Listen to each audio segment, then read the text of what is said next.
sa aklat ni Job. Kilala niyo si Job?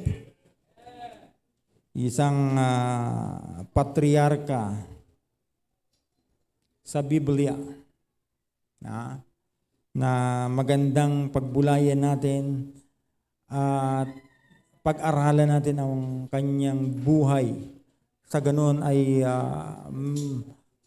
matutunan natin yung tamang buhay at tamang pananampalataya. Yan po ang hamon sa atin ng buhay ni Job ngayon. Basahin natin ng salitang pagbasa mula sa Job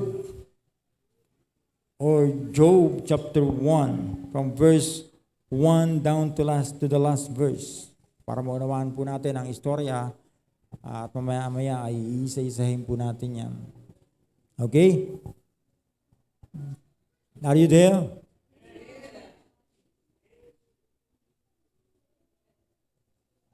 Job chapter 1 verse 1, there was a man in the land of Uz whose name was Job. And that man was perfect and upright, and one that feared God and eschewed evil.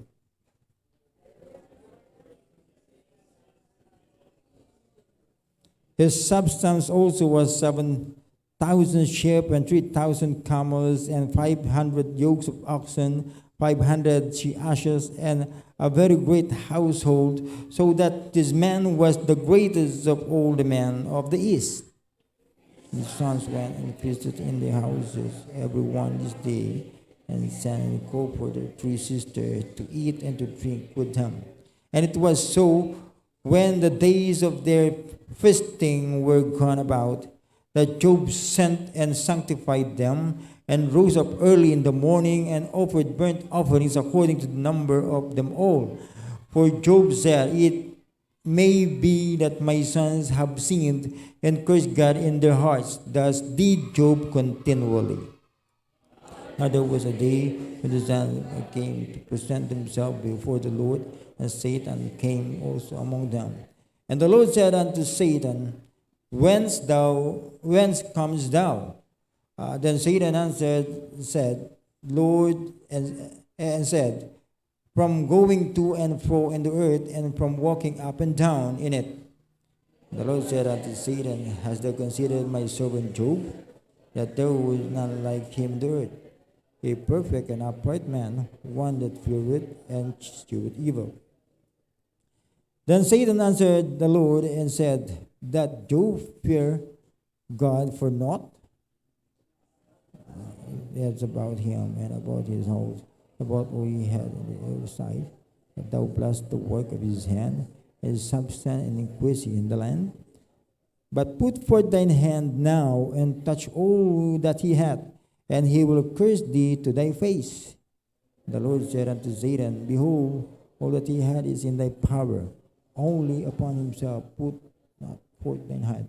So Satan went forth from the presence of the Lord. And there was a day when his sons and his daughters were eating and drinking wine in their eldest brother's house. There came a messenger unto Job and said, The oxen were plowing and the asses feeding beside them. And the servants fell upon them and took them away. Yea, they have slain the servants with the edge of the sword, and I only am escaped alone to tell thee. While he was yet speaking, there came also another and said, The fire of God is fallen from heaven, and hath burned up the ship and the servants, and consumed them, and I only am escaped alone to tell thee. While he was yet speaking, there came also another and said, The Chaldeans made out three bands, and fell upon the camels, and have carried them away, yea, and slain the servants with the edge of the sword, and I only am escaped alone to tell thee. While he was yet speaking, there came also another and said, Thy son and thy daughters were eating and drinking wine in his brother's house. And behold, there came a great wind from the wilderness, and smote the four corners of the house, and it fell upon the young men, and they are dead, and I only am escaped alone to tell thee. Job arose and rent his mantle and shaved his head and fell down upon the ground and worshipped and said, Naked came I out of my mother's womb, and naked shall I return thither. The Lord gave, and the Lord had taken away. Blessed be the name of the Lord. Sabay-sabay po tayo in verse 22. In all this, Job sinned not, nor charged God foolishly. Nakita natin yung patotoo ng Diyos sa buhay ni Job. So let's learn from the life of Job. Aralin po natin at magsilbing encouragement sa atin sa umagang ito. No? Kailangan po natin ito. We need revival. Amen. Tayo po sandaling pumikit at manalangin dakilang Diyos sa mga makapangyarihan sa lahat. Nagpupuri po kami at nagpapasalamat sa umagang ito. Muli niyo po kaming pinahintulutan para magkatipon at muling makapakinig ng inyong mga banal na salita. I pray na patuloy po kayong pangunahan sa oras na ito sa aming pag-aaral. Kayo po, O Diyos, ang magsalita, Panginoon, sa kalagitnaan po namin. Abutin niyo po ang aming pangangailangan, Panginoon Diyos. Gamitin mo lamang ang bibig ng lingkod. At kayo po, O Diyos, ang patuloy na umabot sa aming pangangailangan sa umagang ito. At higit ang aming mga first-time visitors. Bigyan mo po ng bukas na puso at isipan, maging handang sisidlan ng inyong mga banal na salita. Na siya pong lalago sa aming puso at isipan at patuloy na kukonbig po sa amin para magpatuloy po na sumamba at maglingkod po sa inyo. O God, patuloy po kami bigyan ng maayos na internet connection, maayos na sound system. Sa ganun maging ang kapatiran po namin o mga bisitang hindi po namin kasama dito sa actual ay makarating pa rin po sa kanila ang inyong mensahe at makaabot sa pangangailangan ng bawat isa. O Diyos, pagpalain mo po ang aming pastor, Pastor Hill, Pastor Ed, at ang kanilang mga kanya-kanyang pamilya, and the ministry sa Taguig, sa San Pedro at sa lahat ng dako ng mga pastors and preachers na mula sa aming mother churches na ito ay patuloy pong pagpalangin at gamitin mo po kami, O Diyos, na maging daluyan ng pagpapala sa mga taong nasa kanya-kanya po naming areas of responsibility. Okay, salamat po, pagpalain mo po yung mga anak na narito at patuloy po kami gamitin, maging bahagi sa paglago ng gawain sa lugar na ito. O Diyos, salamat po, binabalik po namin ang buong kapurihan ang kalwalatian po sa inyo at patawad muli sa bawat pagkakasala at pagkukulang po namin. Ito po ang aming samantalangin sa pangalan ni Jesus. Amen. Please be seated at damhin natin sa umagang ito ang presensya ng Diyos. Amen. Malalaman mong nandyan yung presensya ng Diyos kung ikaw ay makukonvict na makinig. Na dapat ang iyong conviction ngayon ay makapakinig at sinasabi mo sa Panginoon, Panginoon, abutin mo po ang aking pangangailangan. No? So itong Book of Job, maraming nagsasabi, especially the theologians, na ito ang pinaka-oldest book in the Bible. No? Ito yung pinakaunang book na naitala. No? And the very purpose of this book is to demonstrate God's sovereignty para ipakita yung kadakilaan ng Diyos, pagiging ruler ng Diyos sa buong universe, not only in the earth, but in the universe. No? Yung kanyang pagiging sovereign God. And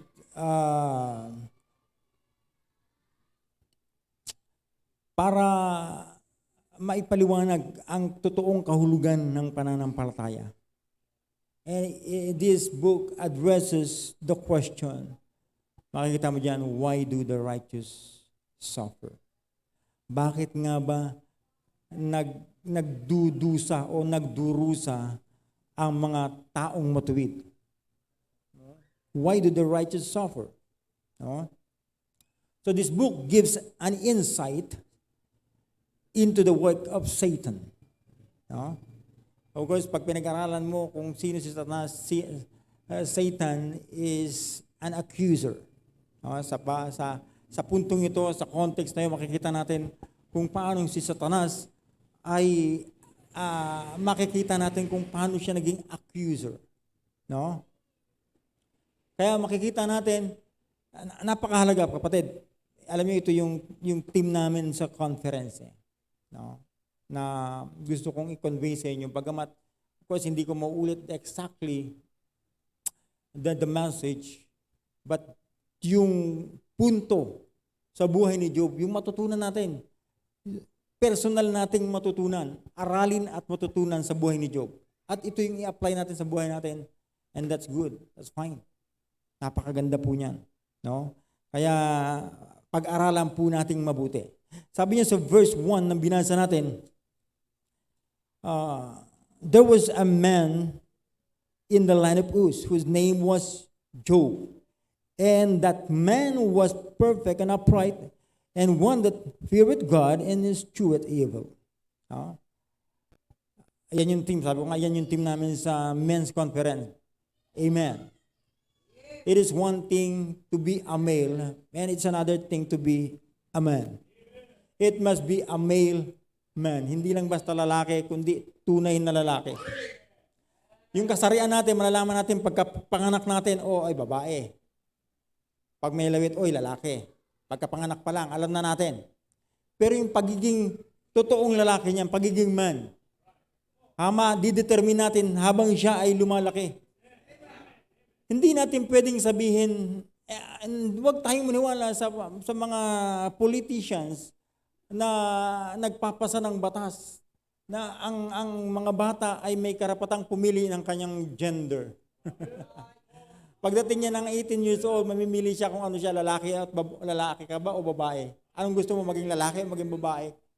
Di ba? Maliwanag yun na perversion ng salita ng Diyos. Perversion sa kalooban ng Diyos. Dalawa lang ang nilikha ng tao, ng Diyos na tao, lalaki at babae. Walang binabae, walang nilalaki. Alright? So, nakikita natin na man. There was a man. Sabi ko nga, yan nung in-emphasize doon sa men's conference. No, kung meron mang isang dakilang lalaki na isa sa mga pinag-aralan namin sa men's conference, ito si Job. No? There was a man. Kaya ang tanong ko rin, meron nga bang man? Is there any man in CBBC North Caloocan Mission? Bakit wala kayo dun sa conference?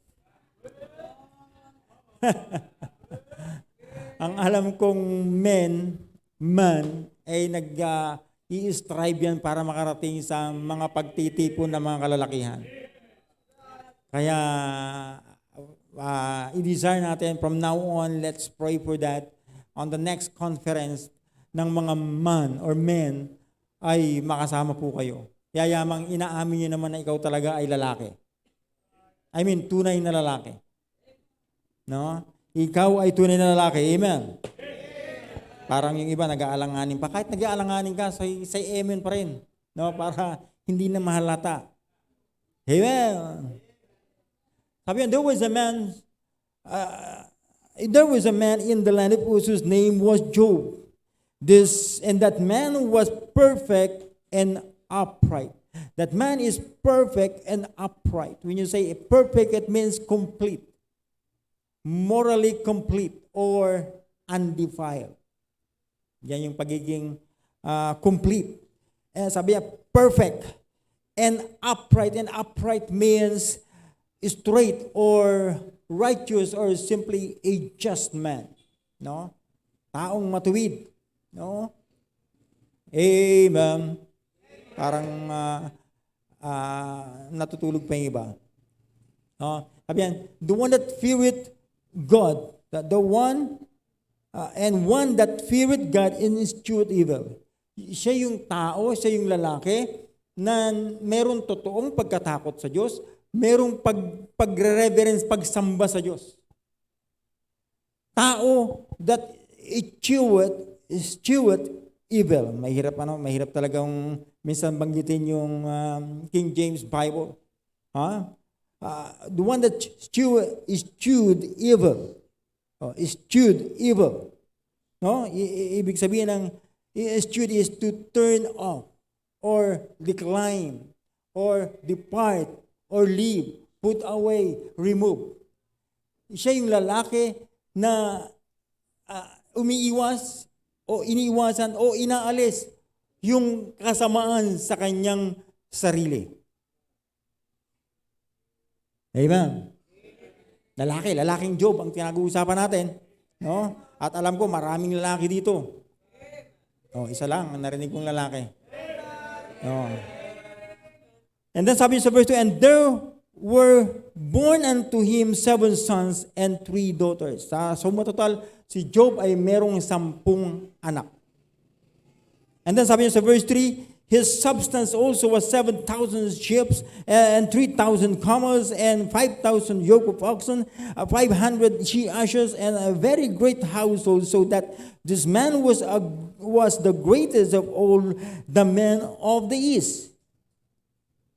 No, pinapakita ng talatang ito in verse 3 kung paanong si Job ay napakayamang tao during his time. A wealthy man. Not just a just man, a righteous man, but a wealthy man. Amen. Mayaman. Meron bang mayaman dito? Pakitaas ng kamay. Mayabang, marami. Pero mayaman, wala namang mayaman sa atin. Pero si Job, tignan nyo pinakamayaman during his time. Pero he is perfect and upright. Tayo ba, puro kayabangan na nga lang Wala pang righteousness, wala pang uprightness. Puro yabang. Si Job, mayaman na, upright and righteous pa. Perfect. And sabi niya sa verse 4, and his sons went and feasted in their houses, everyone on his day, and sent and called for their 3 sisters to eat and to drink with them. So makikita natin dyan na yung mga anak na lalaki at babae ni Job ay nag-i-enjoy sa bawat sa fellowship ng bawat isa. Nakita niyo yung unity ng kanilang magkakapatid? Magkahiwalay man sila, pero yung sabi doon ng eldest, nag-imbita. Yung inimbita niya yung kanyang mga kapatid na babae. At nagkasiyahan sila sa bahay niya. Nakikinig ba kayo? Nakita natin doon yung pagkakaisa ng magkakapatid. Amen? So, ganun pinalaki ni Job yung kanyang mga anak. Pero sa atin, subukan nga natin, sino yung mga pamilyang nagkakasundo-sundo, nagkakaisa sa loob ng tahanan? Pakataas kayong kamay. Wala. Si Paul lang, kasi wala naman siyang kasamang kapatid. Pero bihira sa magkakapatid ngayon, yung magkakasundo. Tama? Lalo na yung bunso at panganay. O yung magkatabi sa bunso, sinundo ng bunso. Lagi magkaaway. Pero nakita natin yung magkakapatid, magkakasundo sila. Masaya sila, nakikipag-fellowship sa bawat isa. So ganyan pinalaki ni Job ang kanyang mga anak. I hope naunawaan natin yung pinag-uusapan natin. Pinag-aaralan natin yung background ni Job at mamaya makikita natin yung mensahe. And then sabi niya sa verse 5, and it was so when the days of their feasting was gone about, that Job sent and sanctified them and rose up early in the morning and offered burnt offerings according to the number of them all.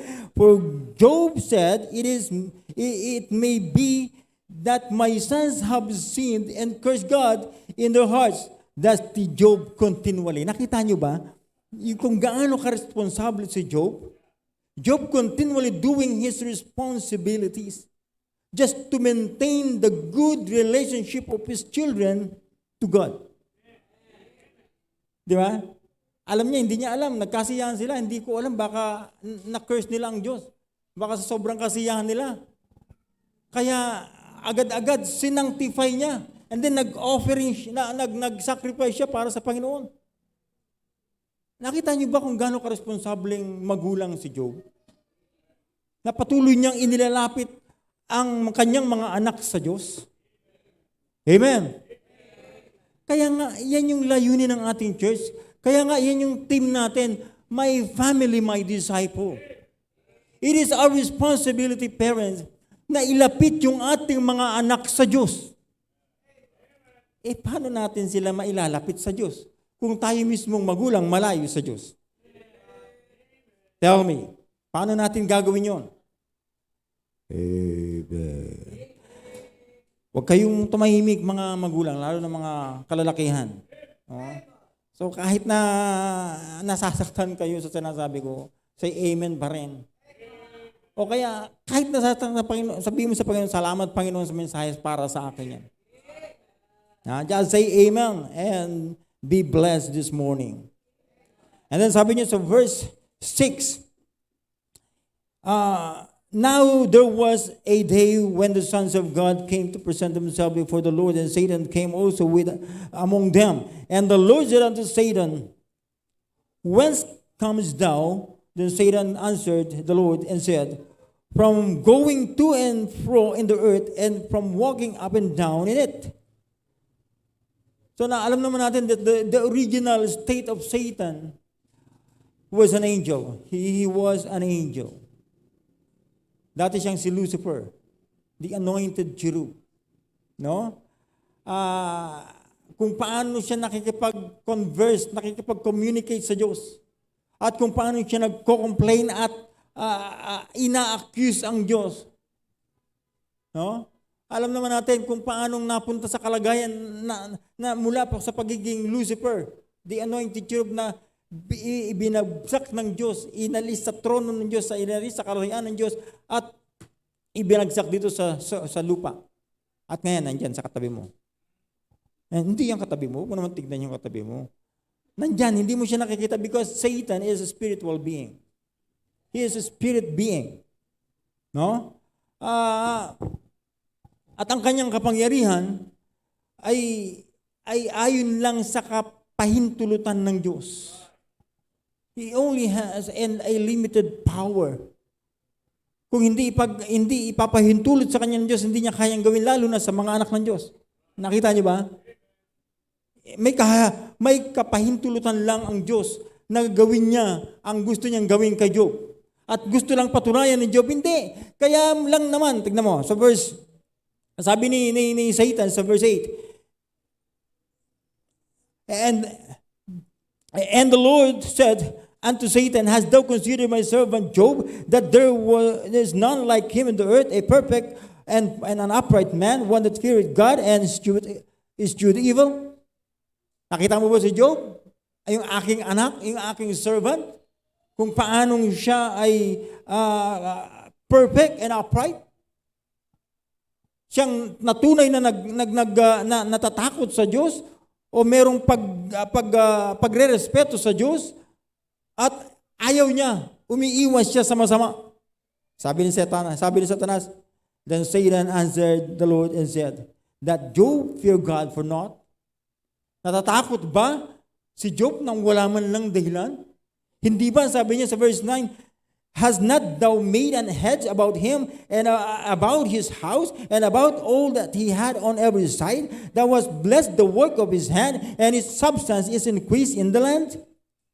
But, sabi ng Satanas, but put forth thine hand now and touch all that he had, and he will curse thee to thy face. Subukan mong alisin lahat ng tinatangkilik ni Job at sigurado ka itatakwil kanya ng mukhaan. Anong sabi sa kanya ng Panginoon? Alright, kina-challenge mo ako? Ha? Go ahead. Go ahead. Sabi niya sa verse 12, and the Lord said unto Satan, behold, all that he had is in thine power, only upon himself put not forth thine hand. So Satan went forth from the presence of the Lord. Pinayagan siya ng Diyos. So, ayan na. Ano na ang ginawa niya? Makikita natin kung anong klaseng kasamaan na ang ginawa niya kay Job. Pero hanggang doon lang siya. Tanggalin yung tinatangkilik ni Job. But hindi niya pwedeng galawin yung buhay ni Job. I hope you're listening. So God allows Satan to use his limited power against Job's possession. Tinanggal ng diablo yung lahat ng possession ni Job. No? Tingnan natin mabuti. Sa verse 14.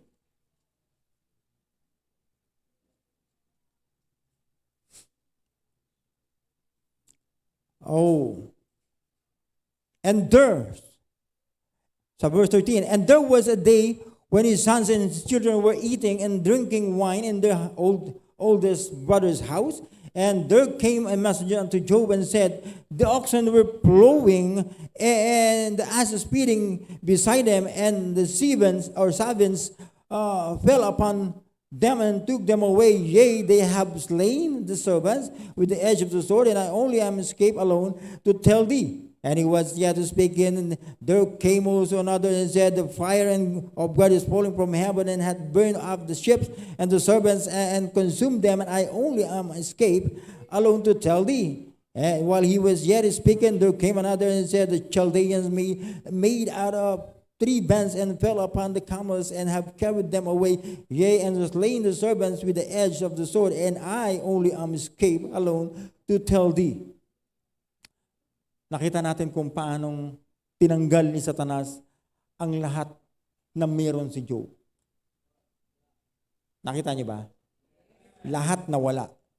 Lahat pinersang kuhanin ng mga ibang tao sa kanilang paligid, no? Yung binuli yung mga servant ni Job para kuhanin at magpadala ng apoy mula sa langit at kinonsum, nasunog yung mga iba niyang mga kahayupan hanggang sa naubos. Nakita niyo ba?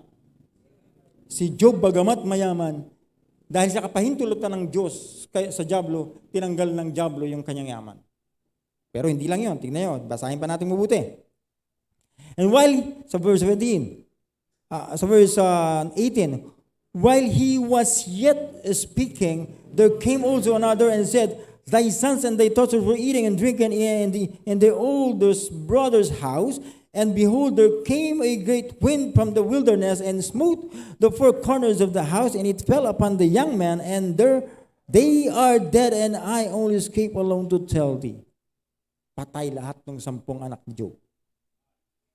Nakita niyo ba? Nawala na lahat ng yaman niya. Ibig sabihin, hindi natin pwedeng pagmalaki yung ating yaman. Madali lang alisin yung ating yaman. Madali lang. Sa isang kisap mata, pwedeng mawala ang lahat ng pinagmamalaki natin. Sa isang kisap mata, pwedeng mawala yung pinakamamahal natin sa buhay. 10 anak ni Job ang namatay. Kaya sinasabi ko sa even your dearest daughter or sons, children, yung pinakamamahal mo sa buhay mo, yung pinakamamahal mong asawa o pinakamamahal mong mga anak ay pwedeng mawala sa iyo sa isang kisap mata. Si Job, nawala lahat yung kanyang 10 anak. Sa palagay niyo, madali lang yon tanggapin? Hindi madaling tanggapin yon. Yung ikaw nga, magkasakit nga lang yung anak mo kung hindi ka na magkanda o gaga eh. Di ba? Natatakot kang kuhanin sa iyo ng Panginoon. By all means, lahat gagawin mo para hindi lang mamatay yung anak mo. Si Job, sa isang kisap mata, lahat ng kanyang anak patay. Pero ano nangyari? Tingnan natin mabuti. Pagkatapos malaman ni Job yung dilubyong nangyari sa kanya, sabi niya sa verse 20, then Job arose and rent his mantle and shaved his head and fell down upon the ground and worshiped. Job is still worship the Lord. Sa kabila ng dilubyong dinanas ni Job, si Job ay sumamba pa rin sa Diyos. Ganun niya kakilala ang Diyos, ganun siya ka-confident sa Diyos, ganun siya nagtitiwala sa Diyos. Sometimes or oftentimes, yung mga Kristiyano ngayon, wala nang ganyang pananampalataya. Katulad ng pananampalataya ni Job. Diba sabi ko nga sa inyo, lagnat pa lang eh. Kinakabahan ka na para sa anak mo. Nilalagnat pa lang yung anak mo, hindi ka na makapagsimba. Amen. Pero, mananampalataya ka. Sabi mo, mananampalataya ka. Kristiyano ka eh. Ha? Pero pag may problema sa pamilya, meron kang anak na dinalagnat pa lang, hindi ka na makapunta sa simbahan. Sumakit lang ng konti yung ulo mo, hindi ka na makapunta sa simbahan. Ha? Gina-justify natin yung hindi natin pagpunta sa simbahan. Pero ipinahayag mo lang na ganyan lang ang klaseng pagtitiwala ka meron sa Diyos. Hindi na tayo makasamba kung wala na tayong pera. Kaya ang gagawin mo, mag-overtime kang linggong-linggo. Lalo na pag umalog na yung bigasan mo, patay na. Hanap ka na ng pera. Hindi natin alam, ginagawa nating maliit ang Diyos sa buhay natin. Konting problema lang, hindi na tayo makapunta sa church para sumamba sa Diyos. Sa Diyos ni Job. Yung Diyos ni Job ay Diyos din natin ngayon, kapatid. Amen. Tell me, kapatid, sabihin mo sa akin, is there any reason not to worship the Lord? Meron ba tayong dahilan para hindi natin masamba ang Diyos? Naubos na ba yung 10 anak mo para hindi ka makapunta sa church at para ikaw ay sumamba sa Diyos? Nakita naman natin si Job. Nawala lahat ng kanyang tinatangkilik. Nawala pa yung kanyang mga anak. Pero sa biting na mo naman ang ginawa ni Job.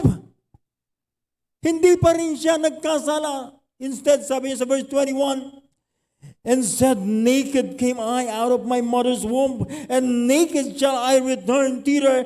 The Lord gave, and the Lord hath taken away. Blessed be the name of the Lord. Diyan manggagaling yung ating pag-uusapan. The title of our message is, Let God be God. Di ba yun? Pag sinamap mo yung salita ni Job na yun, let God be God. Alam ng Diyos ang ginagawa niya, let God be God.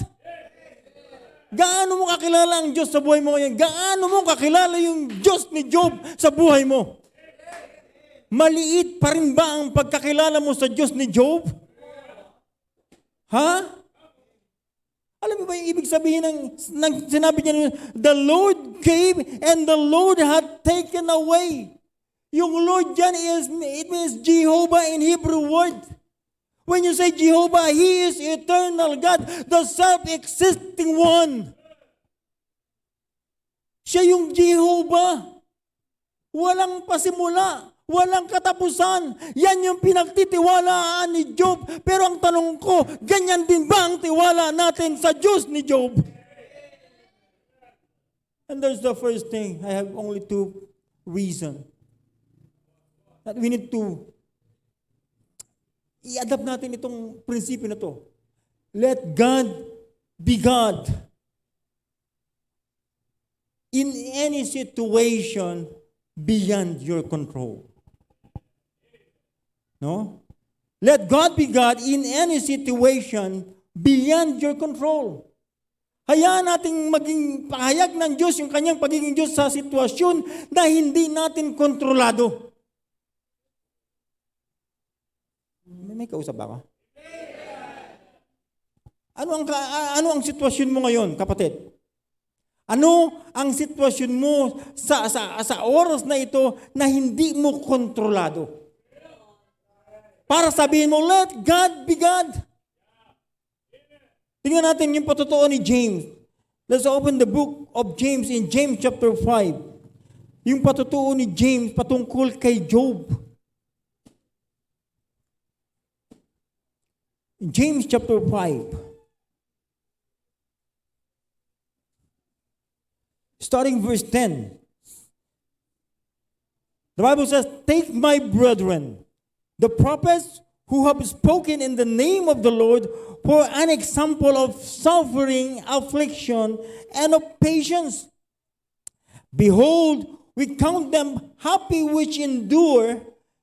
Ye have heard of the patience of Job, and have seen the end of the Lord, that the Lord is very pitiful and of tender mercy.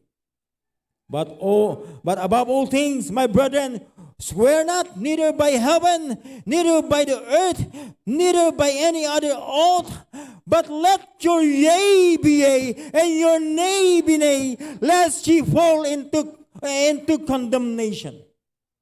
Nakita niyo ba yung sinasabi ni James, that let God be God? I hope you're listening. I hope nakita niyo sa Biblia niyo. Sabi ni John, let God be God. Ha? Huwag natin kalimutan mga kapatid na anumang sitwasyon meron tayo ngayon na ang Diyos natin ay sobrang maawain at mahabagin.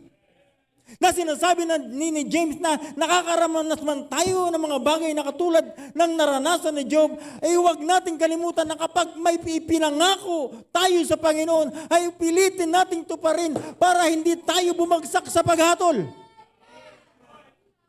Let God be God to any situation or in any situation beyond your control. Basta tuloy-tuloy lang natin gawin yung responsibilidad natin sa Panginoon, kapatid. Tell me, ano ba ang ipinangako mo na sa Panginoon na hindi mo magawa dahil sa hinaharap mong problema? Tell me, nangako ka ba before na ikaw ay magpo-full time? Kung nangako ka magpo-full time ka sa ministry, ano ang naghihinder sa'yo para hindi ka magsuko ng buong buhay mo sa Panginoon?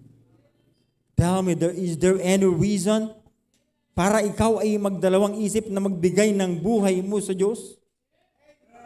Ha? Is there any reason na hindi ka makapagtuloy sa choir ministry? Is there any reason para hindi ka makapagturo sa Sunday school teaching ministry? Is there any reason para hindi ka matuto ng musical instrument o maging bahagi ka sa music ministry? Is there any reason para hindi ka makatupad sa iyong ministry in transport ministry o dyan sa ushering ministry? Kapatid, let God be God. Ha? Gawin pa rin natin anumang bagay na ikinumit natin sa Panginoon, bagamat tayo ay nahihirapan. Sabi niya sa verse 11, sabi ni James in verse 11, behold, we count them happy which endure. We count them happy which endure. I-enjoy mo lang yung paglilingkod mo sa Panginoon. Sige lang, just keep on going. At kung ipinangako mo sa Panginoon na hindi mo pa nagagawa, ito po yung pagkakataon para gawin mo. Huwag natin i-withhold yung bagay na dahil nahihirapan lang tayo, hindi na natin magawa yung ipinangako natin sa Panginoon. Sabi ni James, i-enjoy mo. Maging masaya ka dyan.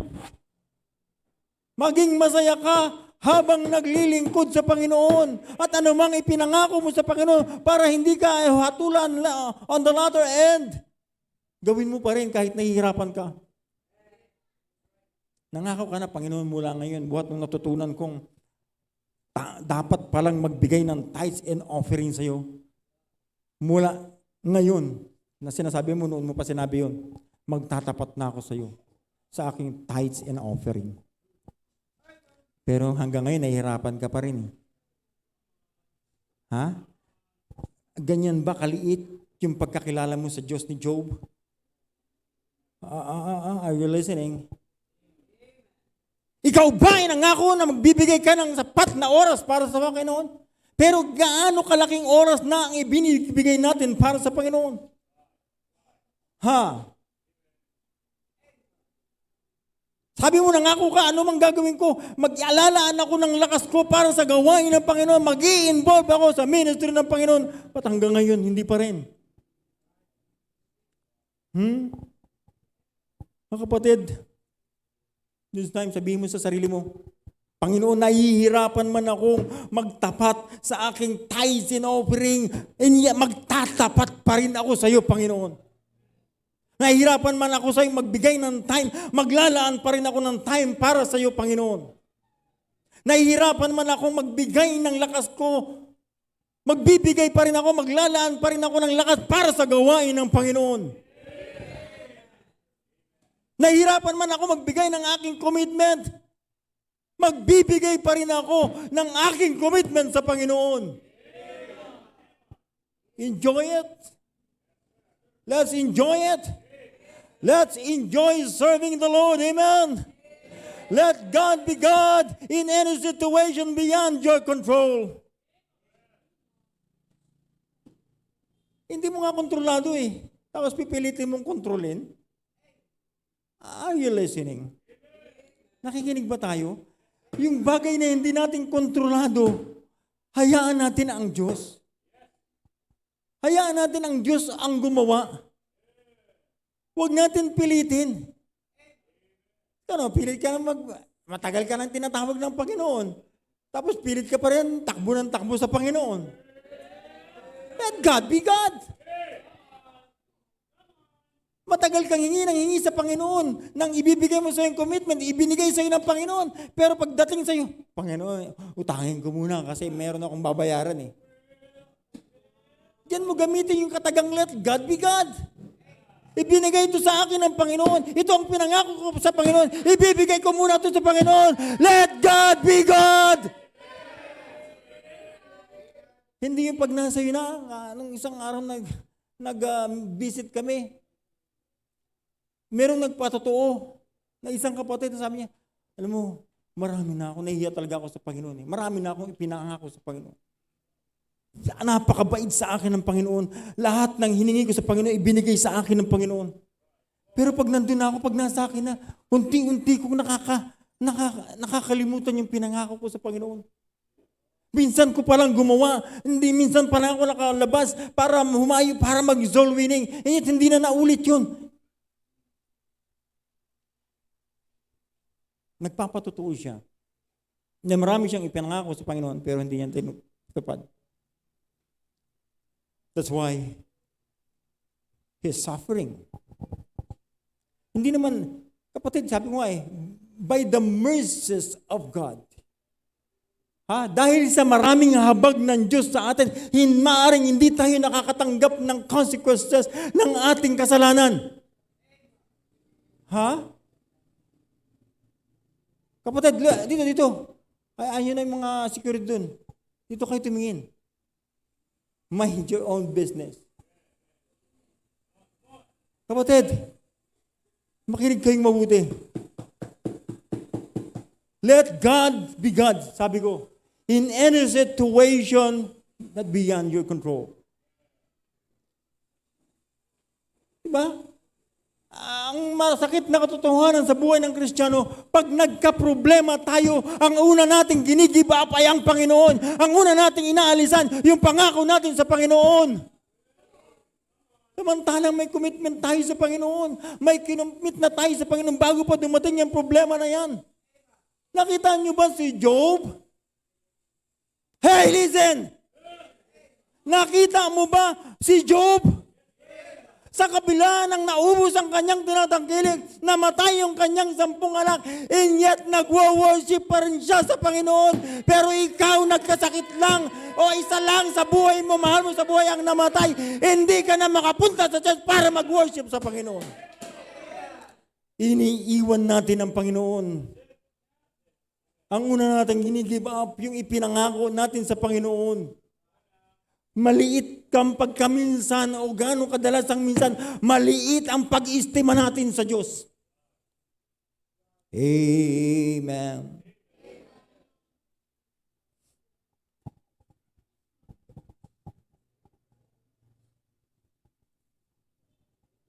That's the second thing. Tama yung relo ko, no? Una is let God be God in any situation beyond our control. Beyond your control. Dahil nga hindi mo kontrolado, tanggapin mo na yan, hindi mo kontrolado at ipaubaya mo sa Diyos. Kung sa palagay mo kulang yung ipinangako mo sa Panginoon, kulang itong ibibigay kong commitment, ibigay mo pa rin. Hindi yung pinadadami mo yung utang mo sa Panginoon. Hanggang sa hindi na tayo tuloy makabayad sa Panginoon. Amen. Kapatid, alam naman natin na pag hindi tayo nagsamba sa Panginoon, ay kasalanan. No? Negligence sa ating responsibility. It is our responsibility na pumunta sa church para mag-worship sa Panginoon. At pag hindi natin ginawa yan, hindi ka nagkakasala. Nagkakasala po tayo. Sa kapabayaan ng ating responsibility. It is our responsibility to worship the Lord sa kanyang araw. Sa araw na itinalaga niya para siya i-worship, and that is Sunday, the first day of the week. The Sunday is God's. Amen. Parang hindi naniniwala yung iba ron. Sa Diyos po ang Sunday. Ha? Yung 7 days, sige lang, magtrabaho sa'yo na yan. Magkandakwa ka sa pagtatrabaho, pero wag mong gagamitin yung Sunday because Sunday is for the Lord. Yan nawa ang maituro natin sa ating mga anak. Kung ikaw man ay nagbi-business, wag mong bubuksan yung business mo ng Sunday. Kung ikaw man ay nagtatrabaho, wag kang magtatrabaho ng linggo dahil yan ay para sa Panginoon. Amen. The second thing is, let God be God in any decision involving your family. Tahimik talaga kayo pagka-family na. Let God be God in any decision involving your family. In chapter 2, in the book of Job. Again, sabi niya, there was a day when the sons of God came to present themselves before the Lord, and Satan came also among them to present himself before the Lord. And the Lord said unto Satan, from whence thou comest? Whence comest thou? And Satan answered, and the Lord said, from going into and fro in the earth, and from walking up and down in it. And the Lord said unto Satan, maginasa mo, the same praise, yung sinabi niya sa chapter 1. No, hindi ko na babasahin para makatipid tayo ng time. Ibig sinasabi lang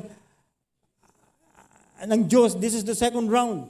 Natanggal na ng diablo yung kayamanan at namatay na yung mga anak ni Job. Pero nanatili pa rin yung integridad ni Job. Sinasabi niya kay Satanas, nakita mo na? Sabi ko sa iyo, mapapahiya ka eh. Pero sabi ni Satanas, inaccuse mo pa rin ang Panginoon. And Satan answered the Lord and said, is kin for his kin, yea, that a man hath will, he give for his life. But put forth thine hand now, and touch his bone and his flesh, and he will curse thee to thy face. Subukan mo. Malakas pa si Job eh. Malakas pa siya eh. Pero tanggalin mo yung kanyang kalakasan. Bigyan mo yan ng karamdaman. At itatakwil ka niya ng mukhaan. And the Lord said unto Satan sa verse 6, behold, he is in thine hand, but save his life. Ayan na, pinahintulutan na naman ng Diyos si Satanas. Sige, bahala ka na. Kung anong sakit ang gusto mong ibigay kay Job. Pero, huwag mo lang siyang patayin. You're gonna take his life. Ako lang ang may responsibility. Ako lang ang may karapatang kumuha ng buhay ng tao. Yan ang ibig sabihin ng Diyos. Ayon lang sa kapahintulutan ng Diyos kay Satanas, ayun ang ginawa niya kay Job. Ano nangyari kay Job after this? Sabi diyan sa verse 7, so went Satan forth from the presence of the Lord, and he smote Job with sore boils from the sole of his foot unto his crown. Nakita niyo ba? Si Satanas ay binigyan siya ng karamdaman. Unbearable pain from head to toe. No? Alam mo, picture ng boils. Sino nakaranas na magkaroon ng pigsa? Taas ang kamay. Si Brother Arnold lang? Sila lang? Kakaramihan sa inyo nagkapigsa. Huwag ka kayo mahiya, hindi naman masama yun eh. Imagine niyo sa isang pigsa lang, nakaalala ko si Brother Arnold, pag may pigsa eh, aray. Huwag mong gagalawin lalo na yung pigsa sa puwet. Gusto mo nang umupo, pero hindi ka makaupo. Lalo na pag nandito sa pigi na yan, pag upo ka, siyempre ito lang kabila. Kapatid, isang pigsa pa lang yan. Sabi mo, aray. Kaya maraming Kristiyano parang pigsa eh. Ang daling mo open, aray. No? Imaginein mo, puno ng pigsa si Job mula ulo hanggang paa. Na-imagine niyo ba yun? Ikaw isang pigsa lang, hindi ka nga makapagsimba eh. Pigsa lang yun sa kilikili. Pastor, hindi kasi ako makapagsimba, nahihiya kasi ako. Bakit? Kasi yung pigsa ko sa kilikili. So ano naman ngayon? Kasi pastor, pag lumakad ako parang siga, nakaganon.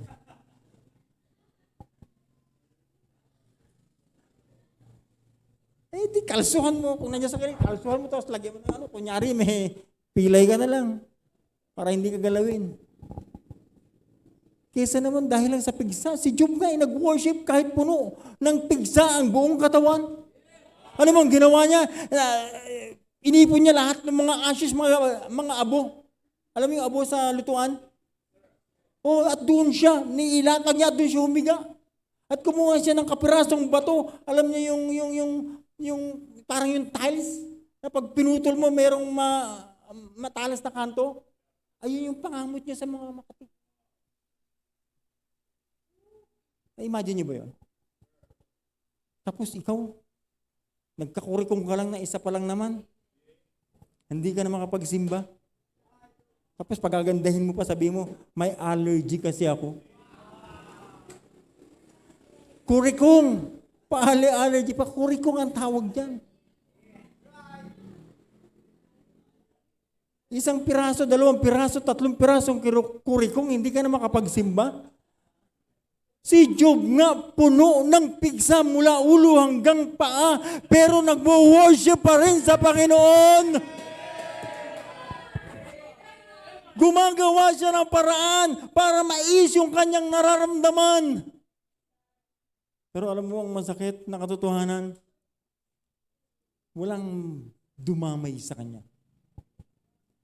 Dahil yung kaisa-isa niyang asawa na dapat dadamay sa kanya, na silang dalawa ay nagsumpaan sa hirap at ginawa, ay magsasama tayo, kamatayan lang ang magpapahiwalay sa atin. Pero anong ginawa ng kanyang asawa sa kanya? In verse 9, sabi niya, then said his wife unto him, that thou wilt still retain thine integrity, curse God and die. Kung ikaw yung may asawang ganyan, dilo, moral ka na lalo yan. Job, i-curse mo na yung Diyos mo na yan at mamatay ka na sana.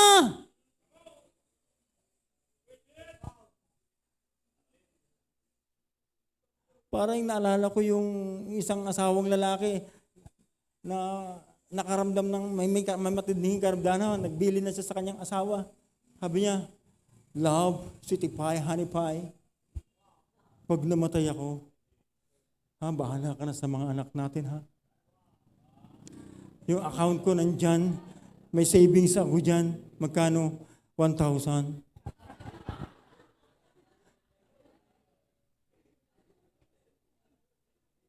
Kasi, pakiramdam ko, hindi na talaga ako magtatagal, bahala ka na sa ating mga anak. Sa lahat ng ari-ari ang naiwan ko sa iyo. Alam mo, sabi ng asawa niya sa kanya, ano yung pinagsasabi mo?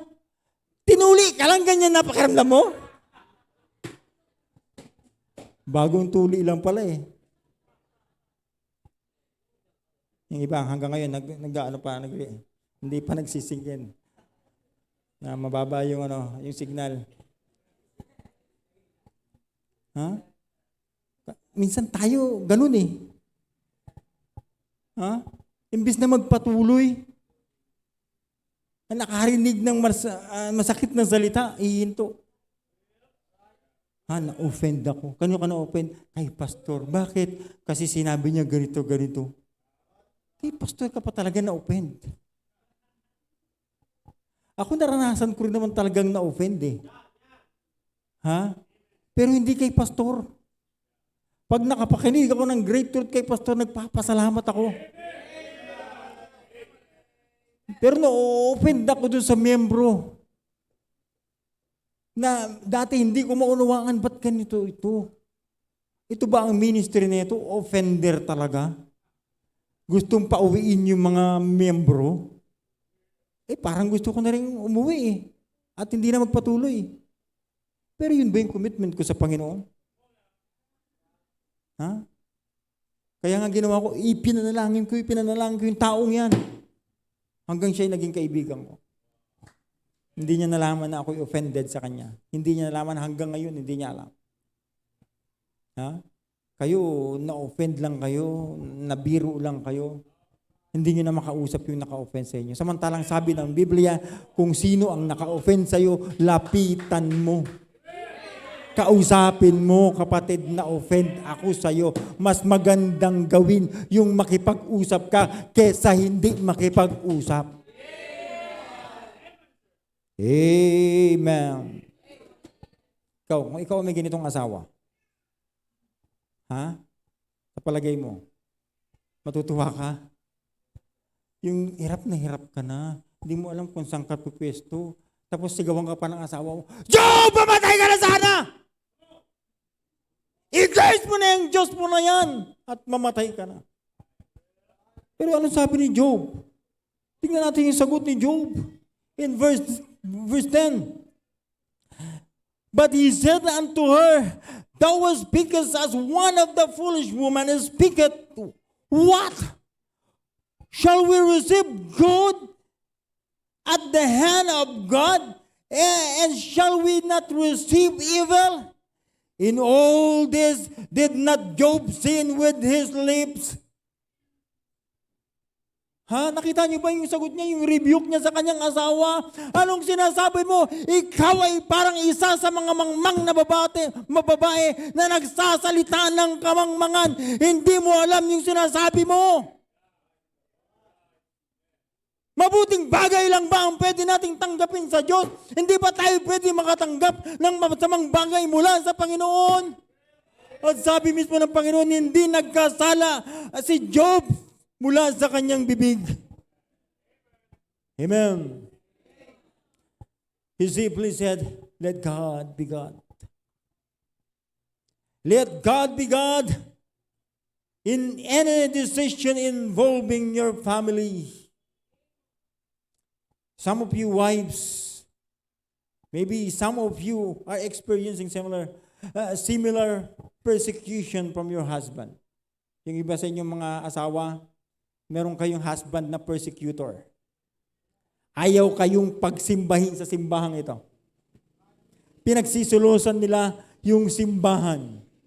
Dahil iniisip niya na kaagaw niya yung simbahan sa relasyon niyo sa iyo. Sa kaagaw niya ang Diyos sa relasyon niyo sa iyo.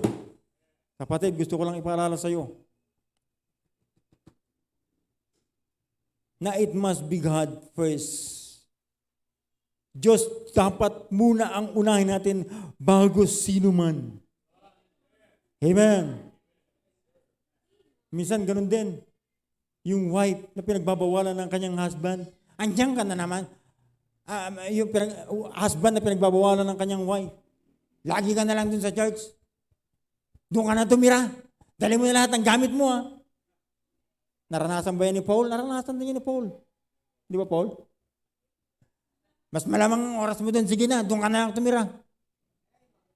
Diba? Bakit hindi niya naunawaan ni Ivy kung anong pinupuntahan? Ba't nagigiliw si Paul dito? Yung iba sa inyo ngayon, yung kayong wife, kaya ayaw yung papuntahin yung iyong asawa sa church dahil iniisip mo, kasi chick boy yung asawa ko na yun. Pag pumupunta yan sa church, naghahanap lang yan ng chick eh. Kapatid, baka naman noon pang unbeliever siya noon. Huwag mo naman siyang dalhin ngayon sa dati niyang kasalanan. Iba na siya ngayon. Ay para wag kang magduda kung pupunta sa simbahan, di samahan mo. Ba't mo kasi pinababayaan?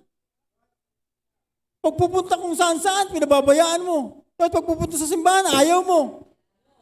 Hindi mo mas malamang siya makakagawa kung anumang krimen sa labas ng simbahan kaysa sa loob ng simbahan. Hindi mo ba naisip yun? Amen.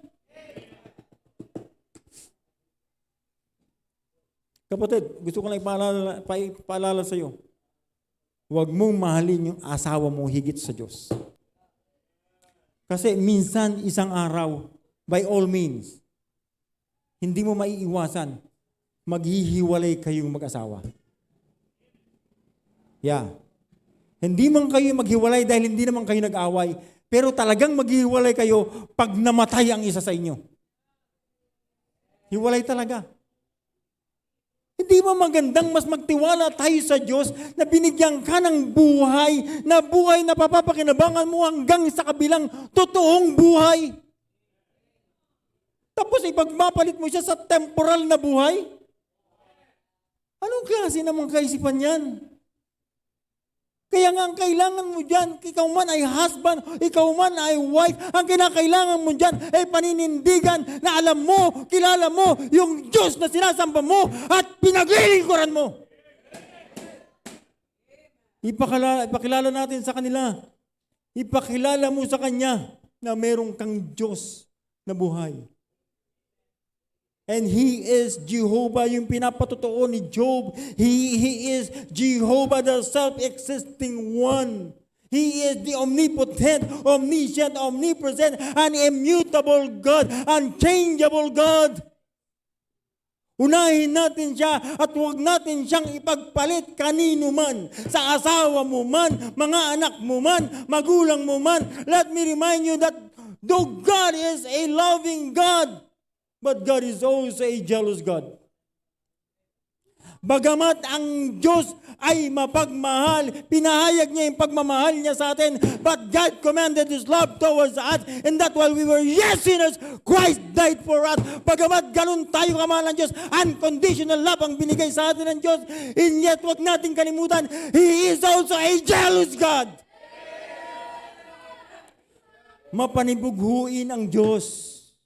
Siloso ang Diyos. Gusto ng Diyos na siya lang ang ating mamahalin. Kaya nga ang kanyang command, thou shalt love the Lord thy God with all thine heart, with all thy soul, with all thy might. Gusto ng Diyos yung buong buhay natin, ibabalik natin sa Kanya. Yung ganong klaseng pagmamahal, ang ibabalik natin sa Diyos. Tapos ipagpapalit mo sa asawa mong lasinggero, sa asawa mong babaeng sugalero, marites, marisol. Kapatid, hindi ko sinabing awayin mo ang asawa mo. Ang sinasabi ko, unahin mong mahalin ang Diyos. Ang kagandahan, pag inuna mo yung Diyos, yung pamilya mo, yung mga mahal mo sa buhay, ay ipe-preserve ng Diyos. Kung magselos man ang Diyos, may karapatan ang Diyos magselos. Bakit? Ang lahat ng bagay na nasa sayo at nasa sa akin ay galing sa Diyos. Pero tayong tao, pag nagselos tayo, inililid lang tayo nito sa kasalanan. Bakit? Yung selos natin ay ka-selfish son, ka-self-centered son. Di ba? Ka-selfish son yung ating selos. Kaya hindi natin pinapayagan yung ating asawa para magsimba. Dahil sa ating kaselfishan, ano ayaw mo ipatingin yung asawa mo sa iba? Gaano ba kaganda yung asawa mo na yan? O gaano ka-pogi yan na pagnanasaan na lahat ng lalaki, lahat ng babae? Ano ba naman yan? Ano ka? Ganyan ka ka-insecure sa asawa mo? Ano ba itsura mo? Pangit? Eh kahit na pangit ka. Kung nag-asawa ka ng pogi o nag-asawa ka ng maganda, dapat maging proud ka kung ginusto ka ng asawa mo. Na tuwing magsasalamin ka, nagtataka ka, ba't kaya ako ginusto ng asawa ko? Tapos magiging, ano yung passes mo para hindi siya payagan? Para maging selfish ka na lang talaga forever? Ha? Ano ba naman yan? Amen.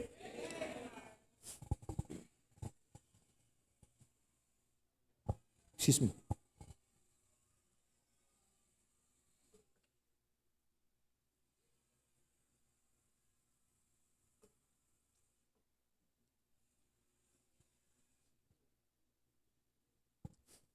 Alright, malapit na tayo.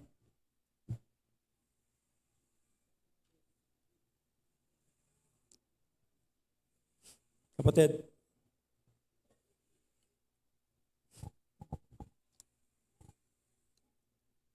hindi pa naman huli ang lahat eh.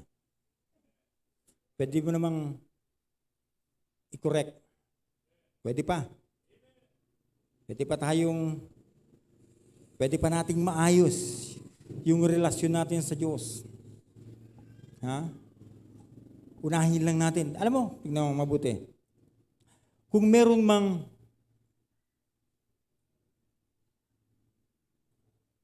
kung meron mang isang tao na may dahilan para siya ay magtampo sa Diyos, si Job na yun eh. Namatay yung wala naman siyang alam na rason. Pero hindi nga siya nag-retaliate eh.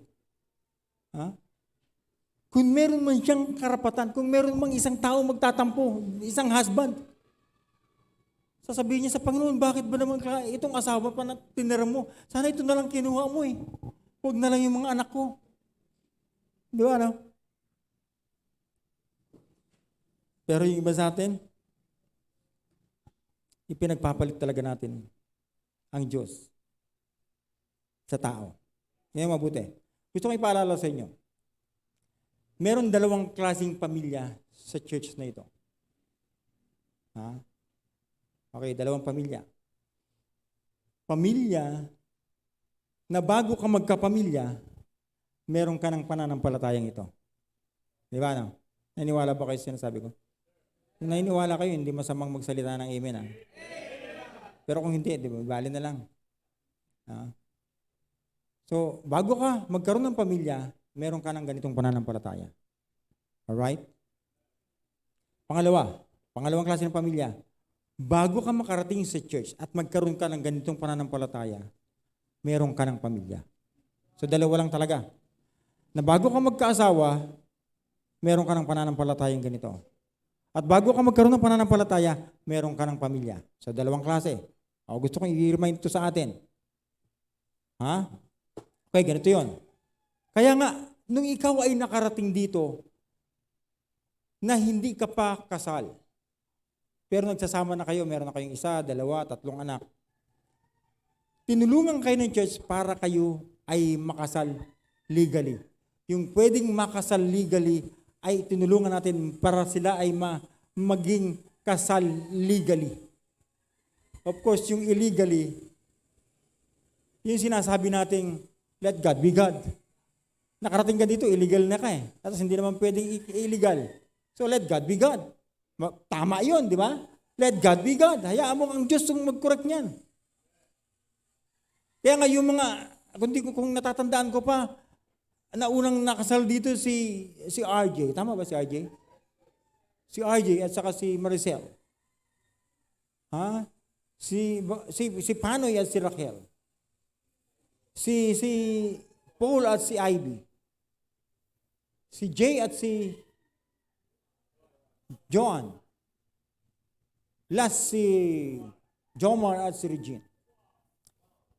No, ang intention, ang layunin ng church na ito, because our church is a family-centered church, gusto natin ng bawat pamilya sa iglesyang ito ay pagpalain ng Diyos.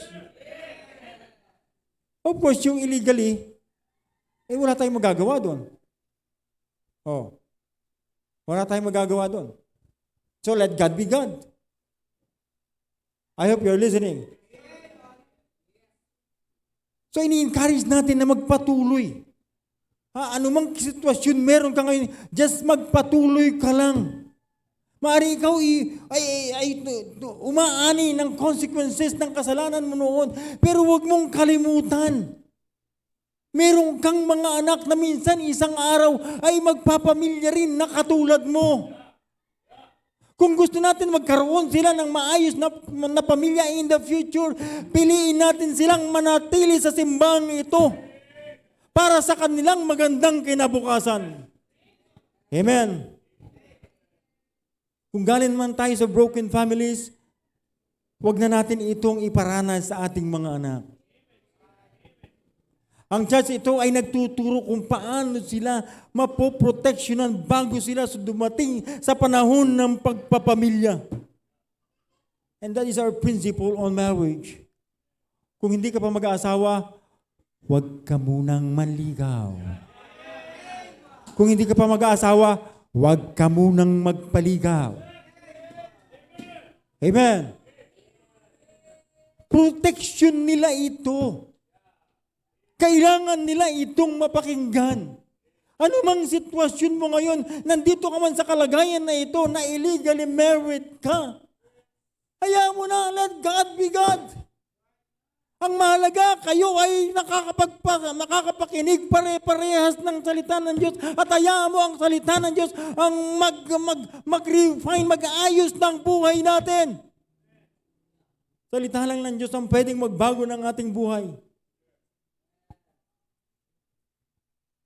Saka mo sabihin, let God be God. Amen. Gamitin natin salitang get God be God sa tamang perspective. When you say perspective, it is our mental view or prospect. Ha? Kasi, alam mo, minsan ginagamit natin itong salitang ito sa maling perspective. Paano mo sasabihin, let God be God, kung alam mo na yung tama at totoo, pero pinipilit mong gawin yung mali at hindi totoo, kapatid? Naniniwala ka sa Bible, pero pinipili mong hindi sumunod sa Bible. Pinipilit mong i-justify, hindi pa naman ako kasal. Wala akong record sa NSA o sa PSA na marriage contract. Pero kapatid, alala, hindi mo makakalimutan na minsan isang araw ay kinasal ka na. Maraming witness, maaring hindi na i-record sa NSO, pero hindi nangangahulugan na ikaw ay single pa rin. And besides, kaya ka nga nagkaanak. Dahil may asawa ka. Tapos, sasabihin mo, let God be God.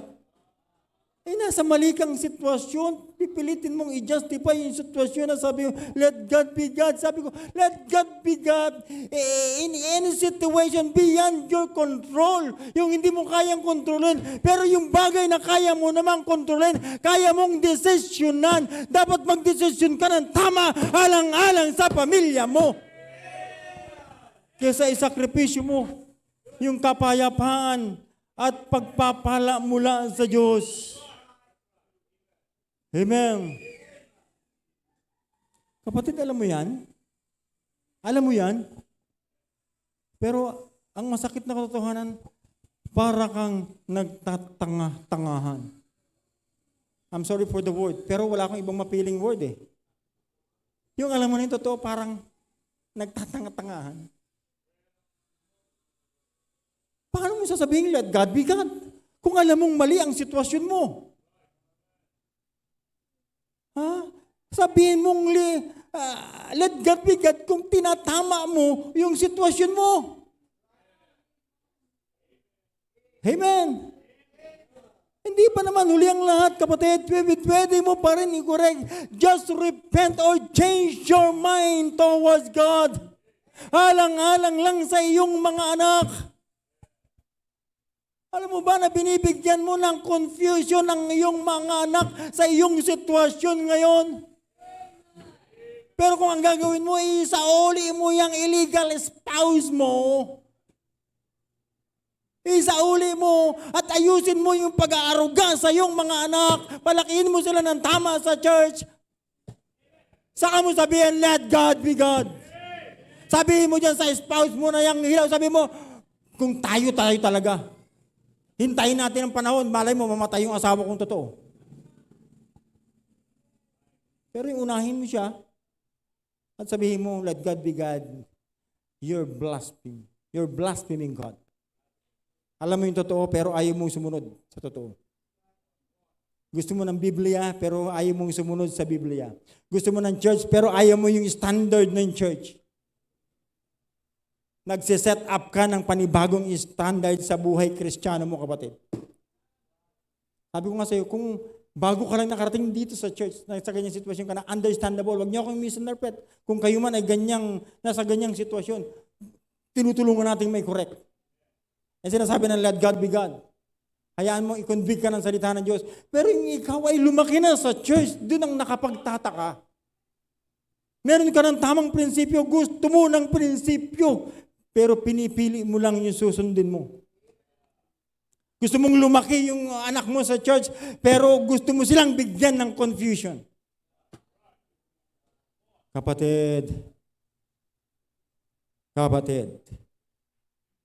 gusto kong ma-realize natin, yung may nangyari kay Job. Sabi ko nga, kung meron mang papaboran ng Diyos tungkol sa asawa, si Job na yun eh. Bakit? Paano? Kung tutusin, pwede mag-complain si Job eh. Panginoon, kunin mo na yung asawa ko na yan. Pasaway yan eh. Ha? Binablaspheme kayo, Panginoon eh. Pero hindi kinuha ng Diyos yung asawa ni Job. Bakit? Kasi alam ng Diyos na pwede niya pang turuan yung asawa niya. Pwede niya pang turuan ng tamang asal at tamang pananampalataya yung kanyang asawa. Kaya nga pagkatapos dumaan si Job sa matinding pagsubok, latter part ng kanyang buhay, yung the same na asawa niya ay nagkaalak ulit siya ng 10 anak. Inirestore ng Panginoon, dinoble yung mga nawalang kayamanan ni Job. At ibinalik yung kanyang mga anak. Mas magaganda pa, sabi ng Biblia. Tell me, sabihin mo sa akin ngayon, may dahilan ka? Ha? Para sabihin, let God be God? Sumunod ka muna sa prinsipyo ng salita ng Diyos bago mo sabihin, let God be God! Hindi yung pahihirapan mo, kapatid. Tingnan mo mabuti. Huwag mo kasi ipagpilitan yung gusto mo. Sabi mo, mahal ko kasi hindi ko kayang mabuhay na wala siya. Ano ka? Anong hindi mo kayang mabuhay na wala siya? Matagal nang wala yan sa buhay. Matagal ka nang may anak, wala pa yan sa buhay mo. How come na kararating lang yan sa buhay mo, hindi mo na kayang maiwanan? Alam mo namang illegal. I-justify mo pa. Nakasal kayo. Kahit ikasal kayo ng 10 beses sa anumang simbahan. Illegal pa rin yan. Oh. Tapos ipipilit mo talaga? Ha? Hindi ka pa nga nag-suffer, hindi ka pa nga na-persecute ng asawa mo katulad ng asawa ni Job. Job! Mamatay ka na sana! Hindi ka pa nga nasabihan ng asawa mo yan eh. Pinagpalit mo na. Ang malaking pagkakamali ng asawa mo, naging irresponsable lang. Sa isang bagay, sa ibang bagay. Pero sa ibang bagay, responsable naman sana. Pero yung mahalagang bagay kasi, yung mahalaga ng mga tatay, yung pagiging responsable, napakahalaga. Na dapat yung tamang bagay doon, yung pinakamahalagang bagay sa pamilya natin, doon tayo mas maging responsable. Amen.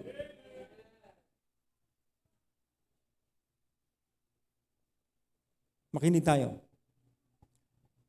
Kung tama yung pag-ibig mo na yan, na sinasabi mo, ito ang binigay sa akin ng Panginoon. Kung tama yan, unang-una, walang maaapektuhan. Walang masasaktan. Dapat may kapayapaan ka. Dapat hindi ka confused. Dapat hindi ka patago-tago.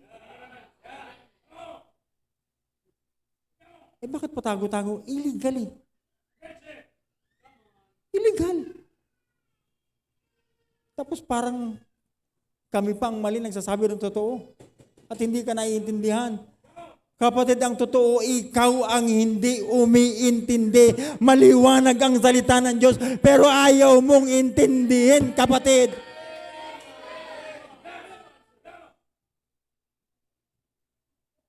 I-define mo, balikan mo yung 1 Corinthians chapter 13 at pagbulayan mo ang ibig sabihin ng love. Ang masakit na katotohanan, pinagkakamalian natin yung love. Samantalang ang totoong nararamdaman natin ay lust. Hindi mo maiwanan yung asawa mo dahil kailangan mo lust. It's not love. Dahil kung love, uunahin mo yung mga anak mo, uunahin mo yung ministry, uunahin mo yung commitment mo sa Panginoon.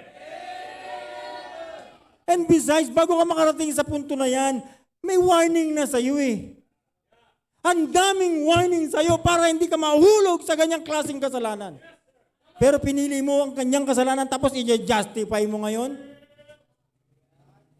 Sabihin mong let God be God? No, no, no. You're blaspheming God.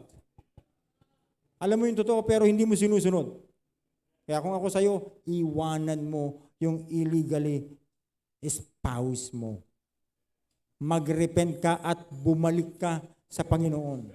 Intindihin mo yung mga anak mo, hindi mo kailangan ng asawa.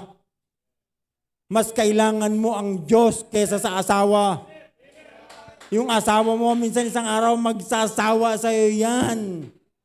Lalo na kung mas bata sa'yo, ay delikado. Wag. Pero Diyos, huwag mong ipagpalit kahit kanino man. Hindi kanya iiwan. Sasamahan kanyan hanggang sa kamatayan. O hanggang sa totoong buhay magkasama natin ang Diyos. Yung Diyos ni Job. Amen! Again, let God be God in any situation beyond your control. I hope naunawaan yung sinasabi, pinag-uusapan natin. Let God be God in any decision involving your family. Kung ano ang tama decisionan mo at saka mo sabihin, let God be God in my family. Amen. God is God in any situation and any decision we have. God will remain God in any situation and any decision we'll make. Then why don't you just trust God in any ways and live a peaceable and enjoyable life? Amen. Mas magandang magtiwala na lang tayo sa Diyos at mamuhay tayong may kapayapaan at masayang naglilingkod sa Diyos kasama yung totoo nating pamilya. I hope the message is clear. Let God be God. Amen. Tayong lahat ay tumayo at tayo po'y manalangin. Dakilang Diyos amang makapangyarihan sa lahat. Nagpupuri po kami at nagpapasalamat po Diyos sa natapos po namin pag-aaral mula sa mga salita. And I pray na patuloy po itong pagpalain sa puso at isipan ng bawat nakapakinig. Ibinabalik po namin ang buong kapurihan ang kaluwalhatian po sa inyo. In Jesus' name I pray. Amen.